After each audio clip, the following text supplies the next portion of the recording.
দর্শক, গ্রিন টিভির খেলাধুলা বিষয়ক অনুষ্ঠান স্পোর্টস এক্সট্রায় আজ আমাদের সাথে আছেন এমন একজন অতিথি যিনি গত ১.৫ যুগ ধরে আন্তর্জাতিক অঙ্গনে দেশের প্রতিনিধিত্ব করে যাচ্ছেন।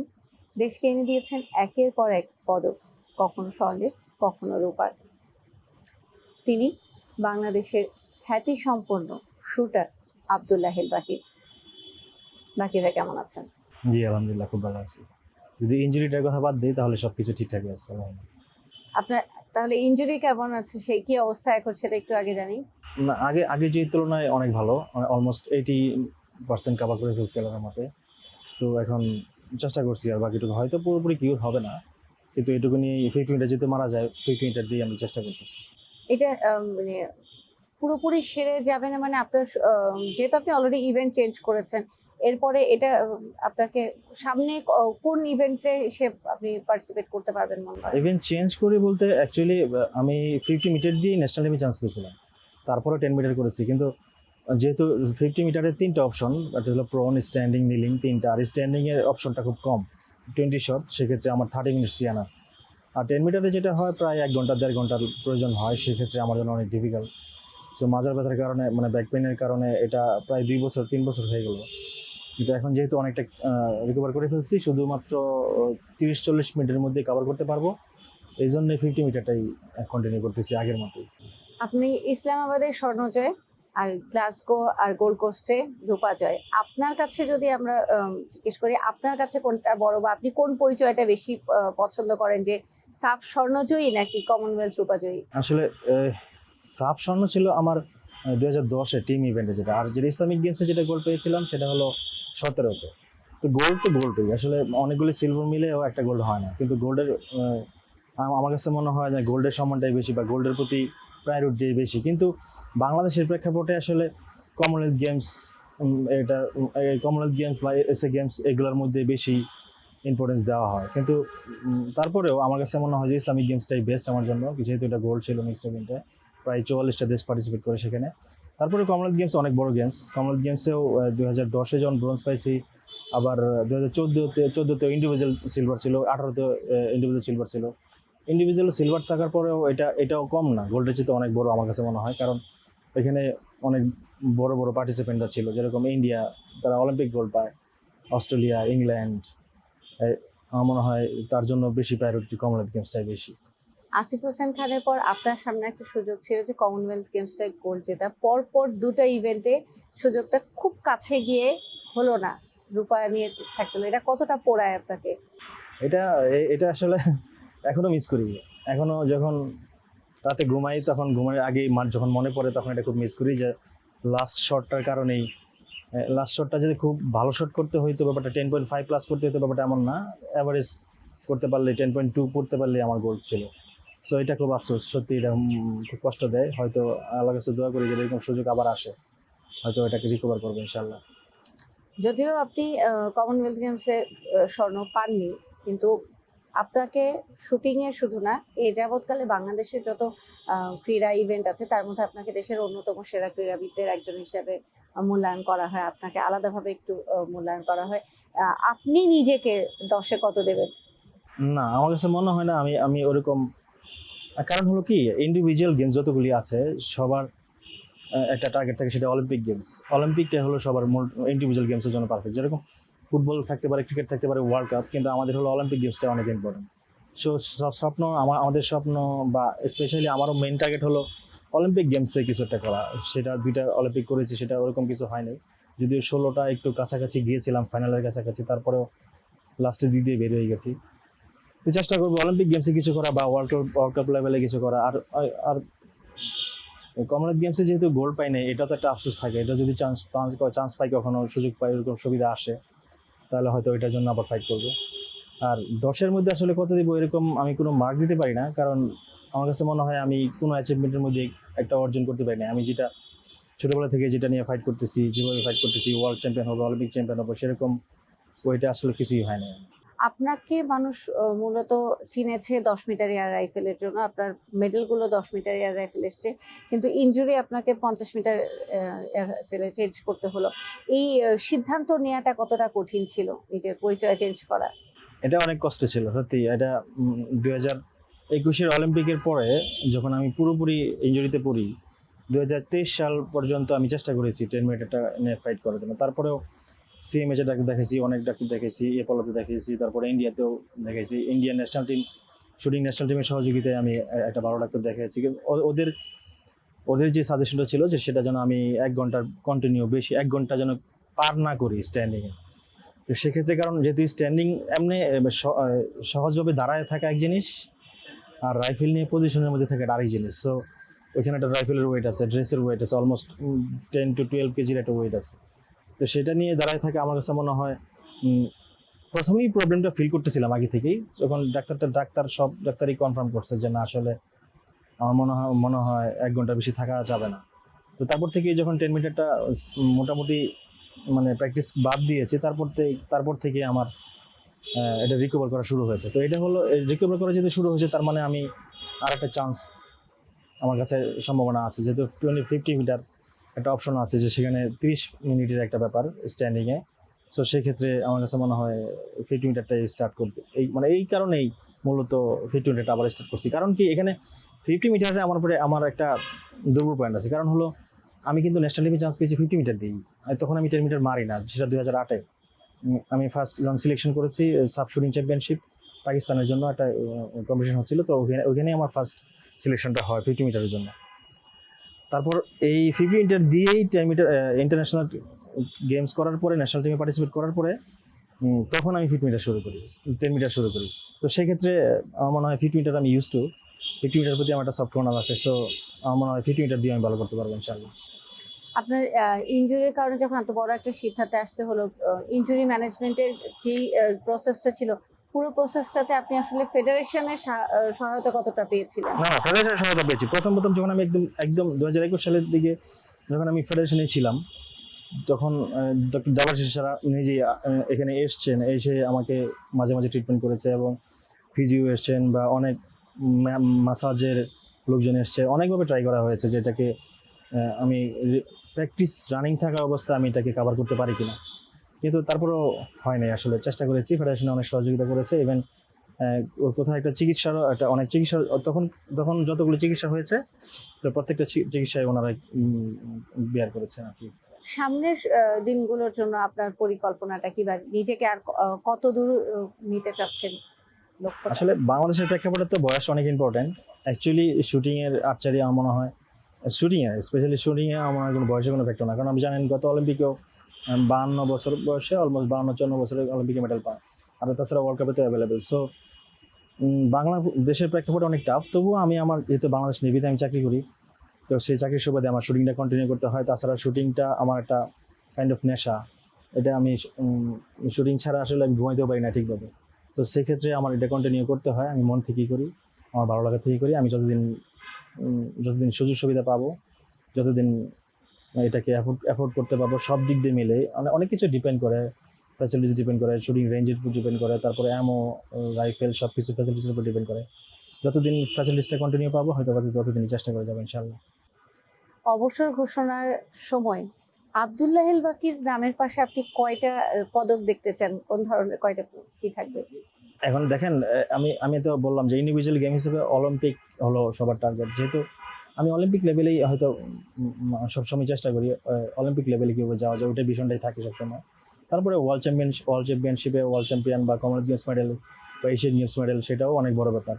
তো আমি আশা করবো আর যতদিনই কন্টিনিউ করি ততদিনই পর্যন্তই ওটার জন্য আমি নিজের সাথে ফাইট করতে পারি, 100% এফোর্ট দিয়ে চেষ্টা করতে পারি। আর অবসরের পরের পরিকল্পনা? অবসরের পরে এখনো আমি ডিসাইড করি নাই আসলে অবসরের পরে কি করবো। যেহেতু আমি নেভিতে চাকরি করি, বাংলাদেশ নেভিতে আমি এখনো আছি প্রায় 10 বছর যাবত।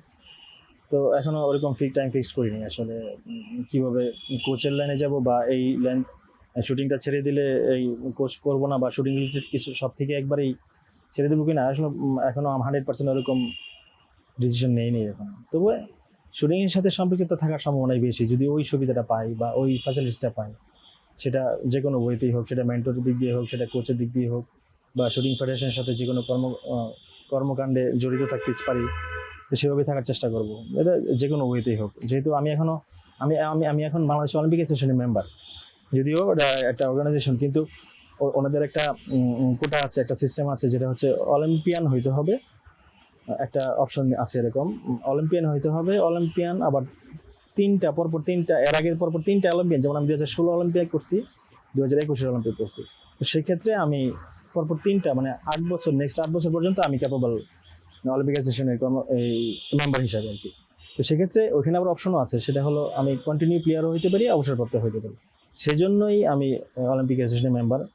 এই মাননীয় মাননীয় না সরি মাননীয় না আমাদের হলো প্রেসিডেন্ট হলো সেনাপ্রধান স্যার, এটা একজন হলো অ্যাথলেটিক্সের সিরিঞ্জ নিয়েছে, আর শুটিং থেকে আমাকে নিয়েছে, একটা ছেলে একটা মেয়ে নিয়েছে, যাদের বেস্ট রেজাল্ট, যারা অলিম্পিক করছে সব কিছু মিলিয়ে বেস্ট রেজাল্ট। তো সেক্ষেত্রে তারপরে আমি প্রসেসের মাধ্যমে অলিম্পিকের মেম্বার হয়েছি। তো তার মানে এই না যে আমি, এই কথার কারণ হচ্ছে তার মানে এই না যে আমি শুটিং ফেডারেশনের মেম্বার হতে চাই, বা শুটিং ফেডারেশনে কোনো একটা কেমন জড়িয়ে থাকতে চাই, ব্যাপারটা এরকম না। ওটা হলো, এটা আমার ক্যাটাগরি ওয়াইজ আসছে, এটা আমার যোগ্যতা অনুযায়ী আসছে, বা এটা আমার পার্টিসিপেশন অনুযায়ী আসছে। সো এটা অলিম্পিক অ্যাসোসিয়েশনের মেম্বার, এটা আলাদা একটা জিনিস। আর আমার কাছে মনে হয় শুটিংয়ের সাথে সরাসরি শুটিংয়ের জন্য কিছু একটা করা, সেটা কোচ হিসাবেই হোক, মেন্টর হিসাবেই হোক, বা অন্য কোনো ওয়েতেই হোক, আমার মনে হয় সেটাও একটা গর্বের বিষয়। সো সেক্ষেত্রে চেষ্টা করবো ভবিষ্যতে পুরোপুরি এফোর্ট দেওয়ার জন্য। আপনি অনেকদিন ধরেই একটু লাইমলাইট বা সংবাদের শিরোনাম, যেটা বলা যায় সংবাদের শিরোনাম থেকে দূরে, এটা কি শুধুমাত্র ইনজুরির কারণে নাকি নিজেকে লুকিয়ে রাখছেন? এটা নিজেকে লুকিয়ে রাখছি হলো, এটাই দুটাই সত্যি, কোনো না কোনোভাবে দুটাই সত্যি। কারণ ইনজুরি থাকলে আমার মনে হয় একটা স্পোর্টসম্যানের সবচেয়ে খারাপ সময়, সবচেয়ে দুঃখের সময় হচ্ছে ইনজুরি টাইম, এটা আমি ফিল করি, এখনও ফিল করি। সো ইনজুরির কারণেই আমি একটু আলাদা ছিলাম, একটু শুটিংয়ের বাইরেই ছিলাম, ইচ্ছা করি যেন কভার করতে পারি। একজন স্পোর্টস পার্সনের জীবনের সবচেয়ে বড় অর্জন অলিম্পিক। আপনি পর দুটো অলিম্পিকে পার্টিসিপেট করেছেন। অলিম্পিকের অভিজ্ঞতাটা যদি একটু শেয়ার করতেন। ওটা 2021 অলিম্পিক ছিল খুব খারাপ, কারণ 2020-এর পুরোপুরি করোনার কারণে প্র্যাকটিস ছিল না, ইনফ্যাক্ট একটা গেমসও করতে পারি না প্রিপারেশনের জন্য। আমার রাইফেল অনেক প্রবলেমই ছিল। যাক, এটা আমি আমার কপালই বা আমার ভাগ্যই খারাপ ছিল, এটা হয়তো ওরকমভাবে হয়নি। ফেডারেশন অনেকভাবে চেষ্টা করেছে সেটাকে রিকভার করার জন্য। আর 2016 অলিম্পিকটা ছিল আমার জন্য অনেক এক্সাইটিং ব্যাপার, কারণ হলো তখন আমি জাস্ট পারফরমেন্সও খুব ভালো ছিল। ওইখানে আমি অলমোস্ট র্যাঙ্কিংয়ে 8 জন যেহেতু ফাইনালে যায়, আমি 4-5-এর মধ্যে ফাইট করতেছিলাম। লাস্টের দিকে যে খারাপ হয়েছে এই জন্য এটা বের হয়ে গেছে। তারপরে ওটা নিয়ে তারপরে অনেকদিন কাজ করেছি যেভাবে রিকভার করা যায়। তারপরেই কিন্তু 16 অলিম্পিকের পরে কিন্তু যেই ব্যাড থিংসগুলো নিয়ে কাজ করেছিলাম, তারপরে কিন্তু আমার 17 ইসলামিক গেমসে গোল্ড পেয়েছি এবং 18-তে কমনওয়েলথ গেমসে সিলভার পেয়েছি। তারপরেও রিকভার করতে পেরেছি আমার কাছে মনে হয়। তারপরে এই করোনার কারণে ওই রকম কন্টিনিউ করতে না পারার কারণে 21-এর অলিম্পিকটা খারাপ হয়েছে। দর্শক, স্পোর্টস এক্সট্রায় নিচ্ছি ছোট্ট একটা বিরতি। আবারও ফিরে আসবো একটু পরেই, অতিথির সাথে হবে আরো আড্ডা। ততক্ষণ সাথেই থাকুন।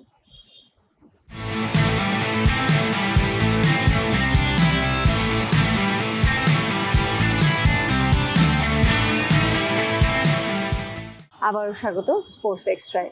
কথা হচ্ছিল শুটার আব্দুল্লাহিল বাকির সাথে। সংসার করলেন আরো একজন শুটারের সাথে, আমরা সাবরিনা আপা, রিঙ্কি ভাইয়ের পর আরেকজন শুটার দম্পতি পেলাম। সংসার জীবন কেমন চলছে? না, ব্যাপারটা সংসার জীবন আলহামদুলিল্লাহ খুব ভালো চলতেছে আল্লাহর রহমতে। এখন ও শুটার ছিল, বাট ওরকম ন্যাশনাল টিমে কখনো রিপ্রেজেন্ট করে নাই, বা ন্যাশনাল টিম থেকে কখনো বিকেএসপি স্টুডেন্ট ছিল। বিকেএসপি স্টুডেন্ট থেকে আমি বিকেএসপিতে ভর্তি হয়েছি ক্লাস 4-এ। তো আমি ডিগ্রি পর্যন্ত করেছি এখানে ক্লাস 12 পর্যন্ত, 2012 সাল পর্যন্ত ডিগ্রি পর্যন্ত পড়েছি। তার মধ্যে আমার পরিচয় হয়েছিল তখনই। তারপর থেকে রিলেশনশিপের তারপরে একটা বিয়ের, ফ্যামিলিগতভাবে আমরা বিয়ে করেছি। কিন্তু শুটিং ফ্যামিলি বলতে, ও যেহেতু আমার কাছে মনে হয় ওভাবে প্রফেশনালি শুটিং করে নাই, সো আমার কাছে মনে হয় ও জাস্ট এনজয় করেছে, এরকম ন্যাশনাল টিমে করে নাই। সো শুটিং ফ্যামিলি ওভাবে বলা যায় না অ্যাকচুয়ালি। সবাই বলে শুটিং ফ্যামিলি, কিন্তু আমার কাছে মনে হয় না যে আসলে আমরা শুটিং ফ্যামিলি। সম্প্রতি বাংলাদেশ সরকার নতুন করে স্পোর্টসে যারা আছে তাদেরকে পেশা হিসেবে নেয়ার জন্য ভাতা সিস্টেম শুরু করেছে, ক্রীড়া ভাতা শুরু করেছে। আপনার কয়েকজন টিমমেটও ভাতা পেয়েছেন। এটা আসলে আপনারা যেহেতু অনেক স্ট্রাগল করে এই পর্যন্ত এসেছেন, আপনাদের কাছে জিনিসটা আসলে কতটা স্বস্তির যে বেতন কাঠামোর মধ্যে চলে আসে? না, এটা তো অবশ্যই আনন্দদায়ক, প্রত্যেকটা প্লেয়ারদের জন্য খুব ভালো পজিটিভ ব্যাপার যে একটা বেতনভুক্ত থাকা, এটা অনেক অ্যাফোর্ডেবল, এটা ফ্যামিলি ম্যাটার। তাছাড়াও শুটিং যেহেতু যত ফ্যাসিলিটিসই বলুক, যত ফিজিক্যালি বলুক, শুটিং আমার কাছে মনে হয় পুরোটাই মেন্টাল গেম। ফ্যাসিলিটিস তো থাকবেই, ফ্যাসিলিটিস ছাড়া তো আর হবে না, কিন্তু ফ্যাসিলিটিস পাওয়ার পরে পুরোটাই মেন্টাল গেম। তো মেন্টাল থেকে এই মাসে মাসে একটা স্পন্সর ওয়ে বা যে কোনো ওয়েতে একটা টাকা আসা বা একটা সাপোর্ট আসা, এটা অনেক বড় ব্যাপার প্রত্যেকটা প্লেয়ারদের জন্য। তবে এখানে আমার কাছে মনে হয় যে অ্যাজ এ শুটার, এটা আমার ব্যক্তিগত মতামত, এজ এ শুটিং ফেডারেশন থেকে মাত্র 5 জন পেয়েছে। আমার কাছে মনে হয় এটা 10-15 জন হওয়া উচিত ছিল, যেহেতু 300 প্লেয়ার দিচ্ছে যতটুকু আমি জানি। এখনো পর্যন্ত 300 প্লেয়ারের মধ্যে আমার মনে হয় 15 জন বাংলাদেশের শুটিং ফেডারেশন রিজার্ভ করে এটা, মানে বাংলাদেশের শুটাররা রিজার্ভ করে। কারণ হলো এই এয়ার রাইফেল ম্যান ও ম্যান পিস্তলও কিছু ভালো, যেমন শাকিল ঋতু চিনেন, কিন্তু কয়েকজন আছে যেমন ওয়ার্ল্ড ক্লাস স্কোর করতে পারে, যারা এসএ গেমসে, কমনওয়েলথ গেমসে ফাইনালে ওঠার স্কোর আছে তাদের। সো তাদেরও স্ট্যান্ডার্ড অনেক ওয়ার্ল্ড ক্লাস আমার কাছে মনে হয়। তো সেক্ষেত্রে তাদেরকে দেওয়া উচিত ছিল, হয়তো আস্তে আস্তে হয়তো পাবে। আমার মনে হয় মাননীয় মন্ত্রী মহোদয় এটা বিবেচনা করবেন। কিন্তু ফার্স্ট চান্সে যে একটা 5 জন নিয়েছে তার জন্য ধন্যবাদ। আমার মনে হয় ভবিষ্যতে আশা করি আরও বাড়বে শুটিং ফেডারেশন থেকে বা শুটারদের পক্ষ থেকে। আমার মনে হয় এটা সবার উপকৃত হবে আর কি। এখন নতুন যারা উঠে আসছে তারা ক্রীড়া ভাতা পাবে, আশা করা যাচ্ছে হয়তো সামনের দিনগুলোতে সংখ্যাটা আরো বাড়বে। কিন্তু আপনাদের উঠে আসার এই সংগ্রামটার গল্পটা যদি একটু বলতেন। এটা আসলে অনেক কষ্টের, মানে অনেক অনেক বাধার ছিল, অনেক প্রবলেমের ছিল। কারণ আমি একরকমভাবে আমি একটু ভাগ্যবান। কীরকম, আমি যখন বিকেএসপিতে শুরু করেছি তখন বিকেএসপি মাত্র শুটিং শুরু করেছে, আসিফ ভাই ফার্স্ট ব্যাচ, তখন আমরা ইনক্লুড হয়েছি। যাই হোক, তারপর ওইখান থেকে বের হওয়ার পরে আমি আসছি ন্যাশনাল টিমে, চান্স পেয়েছি 2008-এ, কিন্তু আমি বিকেএসপি শেষ করেছি 2012-তে। তারপরে কিছু কিছু ক্লাব আমার অফার দিয়েছে, অফার করার পরে তারপর আমি ঢাকা ক্লাব আমি চুজ করেছি। কারণ যেহেতু তখনকার অবস্থা, ঢাকা ক্লাবের অবস্থা অনেক স্ট্রং ছিল, অনেক ভালো ভালো, ইভেন রত্নাও ছিল শুটিংয়ে, আরও অনেক ভালো শুটারও ওইখানে ছিল। সো সেক্ষেত্রে যেহেতু ভালো শুটারদের সাথে থাকলে, ভালো একটা প্র্যাকটিসের সাথে থাকলে, ভালো একটা পরিবেশের সাথে থাকলে আমার মনে পারফরমেন্সটা কন্টিনিউ করা যাবে। সেক্ষেত্রে ঢাকা ক্লাবে আসছি। ঢাকা ক্লাবের পর থেকে তারপরে 16 সালে অলিম্পিকের সময় আমি গেছি নেভিতে যেহেতু মোটামুটি আমাকে একটা চাকরির দিয়েছে, আবার এখানে একটা বেতন পাওয়া যায়, আবার সবচেয়ে ইম্পর্টেন্ট ব্যাপার হলো সেখানে শুটিং ফ্যাসিলিটিসটা অনেক ভালো ছিল। সেখানে রাইফেলের এমও যত যত যত প্রবলেম ছিল বাইরে থাকলে, যেই একটা বেসরকারি ক্লাবে যতগুলো প্রবলেম, সরকারি ক্লাবে এটা আরও ইমপ্রুভ বেশি, এটার মধ্যে আরও সুযোগ সুবিধা বেশি। তো সেক্ষেত্রে নেভিতে যাওয়া, তার জন্য নেভিকে অনেক ধন্যবাদ। প্রত্যেকটা আসলে বিকেএসপি বলেন, ঢাকা ক্লাব বলেন, বাংলাদেশ নেভি, শুটিং ফেডারেশন, প্রত্যেকটা ক্ষেত্রে আমি সহযোগিতা পেয়েছি এবং অন টাইম। আমার কাছে মনে হয় হ্যাঁ, কিছু কিছু প্র্যাকটিসের ল্যাকিং ছিল, যেরকম প্র্যাকটিসটা একটু উন্নত মানের হতে পারতো। যেমন কিছু কিছু ক্ষেত্রে শুটিংটা অনেক এক্সপেন্সিভ গেম, সবসময় প্র্যাকটিস থাকা, এটা কন্টিনিউ করা অনেক টাফ।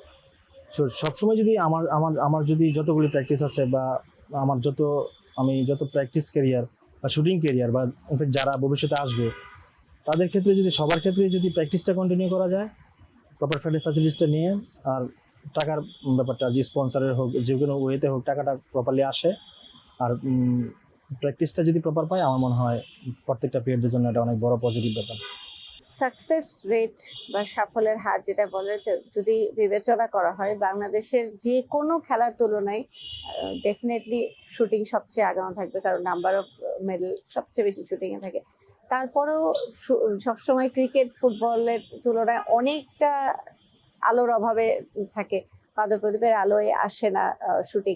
কি শুটিং কি একটু ডিপ্রাইভড থেকে যাচ্ছে সবসময়? শুটিংটা, এটার মধ্যে অনেক কারণ আছে। শুটিংটা এভাবে থাকবেই, এভাবেই আছে। কারণ শুটিংটা যেমন ফুটবল ক্রিকেট যে কেউ করতে পারে, যে কেউ খেলতে পারে। আমি চাইলেও, আপনারা চাইলেও এখানে 50 মিটার আছে, এখানে ক্রিকেট খেলতে পারবেন, ফুটবল খেলতে পারবেন। কিন্তু শুটিংটা এরকম না, যে কেউ করতে পারে না, বা যখন যে কেউ, মানে এই ফ্যাসিলিটিসটা নাই।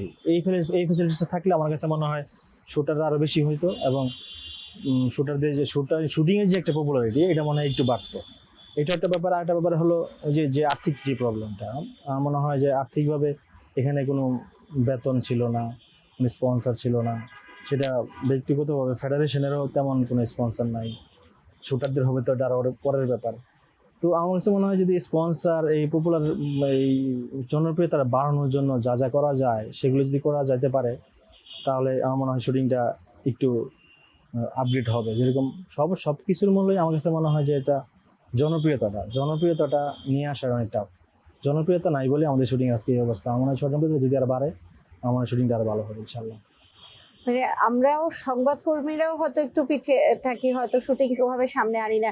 মানে শুটিংটা যদি সামনে আসতো তাহলে কি জনপ্রিয়তাটা বাড়তো না, বা শুটিং শুটারদেরকে যারা দেশকে রিপ্রেজেন্ট করেছেন, দেশকে পদক এনে দিয়েছেন, তাদেরকে ওভাবে সম্মাননা জানানোর জায়গায় কি সরকারিভাবে বা রাষ্ট্রীয়ভাবে আপনি কোনো কার্পণ্য দেখেন? এটা আসলে আমি এখন বলতে গেলে কার বিপক্ষে চলে যাবে কার পক্ষে চলে যাবে এটা নিয়ে অনেক অনেক প্রবলেম আছে, অনেক কথা আছে, কিন্তু আমার কাছে মনে হয় যেভাবে চলতেছে শুটিংটা, যেভাবে রেজাল্ট দিচ্ছে, শুটিং ফেডারেশনের কথাই বলি, যেভাবে রেজাল্ট দিচ্ছে সেটা যদি কন্টিনিউ করে, আমার মনে হয় যারা এটা নিয়ে রিসার্চ করে, যারা এটা নিয়ে কাজ করতেছে, যেসব কর্মকর্তারাই হোক, যেসব স্যারেরাই হোক, বা সেটা ক্রীড়া পরিষদ হতে পারে, মন্ত্রণালয় হতে পারে, অলিম্পিক অ্যাসোসিয়েশন হতে পারে, আমার মনে হয় ওনারা এই শুটিংটার প্রতি সুনজর দিবে এবং শুটিংয়ের ভবিষ্যৎ আরও ভালো হবে ইনশাল্লাহ। যদি ওভারঅল স্পোর্টের কথা বলি, বাংলাদেশকে অনেকগুলো সোনার পদক এনে দেওয়ার পরেও আর্চার রোমান সানাকে সস্ত্রীক দেশ ছাড়তে হয়েছে। ডেফিনেটলি উনি অনেকগুলো স্বর্ণ পদক এনেছেন, অনেকগুলো পুরস্কার এনেছেন, দেশকে রিপ্রেজেন্ট করেছেন, কিন্তু তারপরেও তাকে তার ওয়াইফ সহ, তার ওয়াইফও দেশের আর্চারদের মধ্যে নাম করা একজন ছিলেন, কিন্তু তাকে দেশ ছেড়ে বিদেশে যেতে হলো উন্নত জীবনযাপনের জন্য। বাংলাদেশে আসলে কি এখনো দু একটা খেলা বাদে বাকি খেলাধুলার ক্ষেত্রে ওই পরিস্থিতি এখনো এসেছে যে এই খেলাকে পেশা হিসাবে নেওয়া যাবে, বা ওই খেলাটা আপনাকে একটা সিকিউর ভালো জীবনযাপন সুযোগ দেবে? না, অবশ্যই না, ওখানে এখনো আসে নাই। কারণ আর্চারি রোমান্স আমার আসলে এসব সব কিছুর মূলই হলো ওই যে বললাম, একটা স্পন্সর, একটা কোথাও থেকে যেটা স্পন্সর হোক, সেটা বেতন অনুযায়ী হোক, সেটা একটা ভালো অ্যামাউন্ট যদি হইতো, সেটা ফ্যামিলিগতভাবে চলা যেতে হচ্ছে। সেটা হলো এমন কোনো বেতন আসছে বা এমন কোনো একটা অ্যামাউন্ট আসতেছে, সেটা আমার ফ্যামিলি নিয়ে চিন্তা করতে হয় না, আমি জাস্ট আমার কাজটা নিয়ে ফোকাস করবো। ওরকম যদি অপশন হইতো তাহলে হয়তো ওই অপশন ও আর ইউসুফে যাইতো না, হয়তো এখনো পর্যন্ত আর্চারিটা কন্টিনিউ করতে পারতো। তো এটা মনে হয় প্রত্যেকটা গেমসে, ইন্ডিভিজুয়াল প্রত্যেকটা গেমসে এই প্রবলেমটা আছে। যেসব গেমসে স্পেশালি লিগ আছে, বা যেমন ফুটবল, হকি কিছুটা, ক্রিকেট, ওদের যেমন আর্থিক কোনো প্রবলেম নাই, তেমনটা হয় না। প্রবলেম, আর্থিক প্রবলেম তো সবারই আছে, কিন্তু ওরকমটা নাই যেরকমটা আমাদের হচ্ছে, বা যেরকমটা ইন্ডিভিজুয়াল গেমসের জন্য হচ্ছে। তো আশা করি যে সরকার উদ্যোগ হাতে নিয়েছে, আমার মনে হয় এগুলি কন্টিনিউ করলে এবং ব্যাপারটা আরও শুটারদেরকে, আরও প্লেয়ারদেরকে সংখ্যায় বাড়ালে, আর এটাকে মেয়াদ আমি যে শুনেছি 6 মাস বা 1 বছর, এই সময়টা যেন আরও বাড়ে, আমার মনে হয় তাহলে আরও প্রত্যেকটা প্লেয়ারদের জন্য ভালো হবে। সেক্ষেত্রে জীবিকা নির্বাহের আমার মনে হয় মনোযোগ দিয়ে যার সেই কাজটা করতে পারবে। আপনার পরের জেনারেশনের শুটার যারা আছেন, ছেলেদের মেয়েদের উভয়ের মধ্যে, আপনি তাদের মধ্যে আসলে স্বর্ণ জয়ের সম্ভাবনা বেশি, আপনার চোখে সম্ভাবনা মানে? এরকম অনেকেই আছে। কারণ আমি বললাম না যে এই কমনওয়েলথ গেমসে আর এসএ গেমসে মেডেল পাওয়ার সম্ভাবনা অনেকই আছে। এরকম যেহেতু রাইফেল এমন একটা ইভেন্ট বাংলাদেশের প্রেক্ষাপটে, সেটা মানে স্কোর লেভেলটা কাইন্ড অফ ওয়ার্ল্ড ক্লাস, এরা অনেক ভালো করতেছে, এরকম ইভেন আমার চেয়েও ভালো করতেছে। এখন পিস্তলের আছে কিছু পিস্তলের শাকিল আছে, আলিফ আছে, শাহাদ আছে, অনেকে আছে, কিন্তু রাইফেলের সংখ্যাটা অনেক বেশি। সো আমার কাছে মনে হয় এরকম 5-7 জন আছে যে শুটার আছে, যে তারা অনেক ওয়ার্ল্ড ক্লাসে যে কোনো টুর্নামেন্টে ফাইনালে ওঠার যোগ্যতা তারা রাখে। সো ফাইনালে ওঠার পরে তো মেডেলের জন্য একটা ফাইট, সেটা কাইন্ড অফ ভাগ্য হতে পারে। সো আমি চেষ্টা করবো, 5-7 জন এরকম আছে, অনেক অনেক ভালো শুটিং করতেছে। নামগুলো যদি একটু বলতেন। এখন রাইফেলের ছেলেদের মধ্যে আছে রাবি হাসান, টমাসের ভালো নাম হচ্ছে রবিউল ইসলাম, অর্ণব সারার, আর জুনিয়র একজন আছে, সেটা হলো এই, ওর আসল নামটা ভুলে গেলাম কেন, আমরা জিদান বলে ডাকি, কিন্তু আসল নামটা আমি ভুলে গেছি। জিদান, ও বিগেসপি স্টুডেন্ট, একদম এখনও বিগেসপি স্টুডেন্ট, একজন নিউ। আর মোটামুটি টমাস নেভির আমাদের সাথেই, মুন্না আমাদের সাথেই নেভি, অর্ণব আর্মির। সো অর্ণব তো চিনেনি, ও অলিম্পিক করছে, আর্জেন্টিনা যে অলিম্পিক হয়েছিল ইয়ুথ অলিম্পিক, সেখানে কোটা নিয়ে গেছে, মানে বাংলাদেশের শুটিংয়ের ইতিহাসে প্রথম সে কোটা নিয়ে অলিম্পিক করতে গিয়েছিল। তো এরকম মেয়েদের মধ্যেও আছে, যেমন কলিও খুব ভালো করতেছিল, যেমন সায়রা আফরিনও ভালো করতেছিল, সে তো মনে হয় এখনো শুটিংয়ে নাই, আমি জানি না কি কারণে নাই। আর সাজিদা আছে, আর কে আছে শুটিংয়ে, আরও আছে যারা নতুন, একবারে আমি জাস্ট বললাম আর কি, যারা যাদের স্কোর খুব ভালো, তারা খুব ভালো করতেছে। যারা খুব ভালো করতেছে তাদের কয়েকজন, এই 5-6 জন হয়তো খুব ভালো করতেছে। আর পিস্তলে শাকিল আছে, আলিফ আছে। শাকিল তো আগে থেকেই খুব ভালো করতেছে। তো আমার মনে হয় যদি এভাবে কন্টিনিউ প্র্যাকটিসে চলে সারা বছর, তাহলে হয়তো আরও নতুন পাইপলাইনে আরও আসবে, আরও অনেক ভালো করবে, এবং বর্তমানে যারা আছে তাদের চেয়ে ভালো করার অপশন আসবে আর কি। কোচিং স্টাফের সাপোর্ট কেমন পান শুটিং ফেডারেশনে? না, এখন আমি তো অনেকদিন গ্যাপ রাখার পরে আমি আসছি মাত্র। যেহেতু আমি এখনও ন্যাশনাল টিমে ইন করিনি, আমি জাস্ট প্র্যাকটিস করতেছি ক্লাব ওয়াইজ। একটা সিলেকশন আছে মনে হয়, এশিয়ান গেমসের একটা সিলেকশন আছে, এই সিলেকশনের পরে ডিপেন্ডস করবে আসলে যে পুরোপুরি ন্যাশনাল টিম কনফার্ম করার পরে তারপরে কোচের জন্য চেষ্টা করবে। আমার মনে হয় এশিয়ান গেমসের জন্য চেষ্টা করবে, আগে ন্যাশনাল টিমটা কনফার্ম করবে তারপর। বাকি ভাই, আমাদেরকে সময় দেওয়ার জন্য আপনাকে অসংখ্য ধন্যবাদ।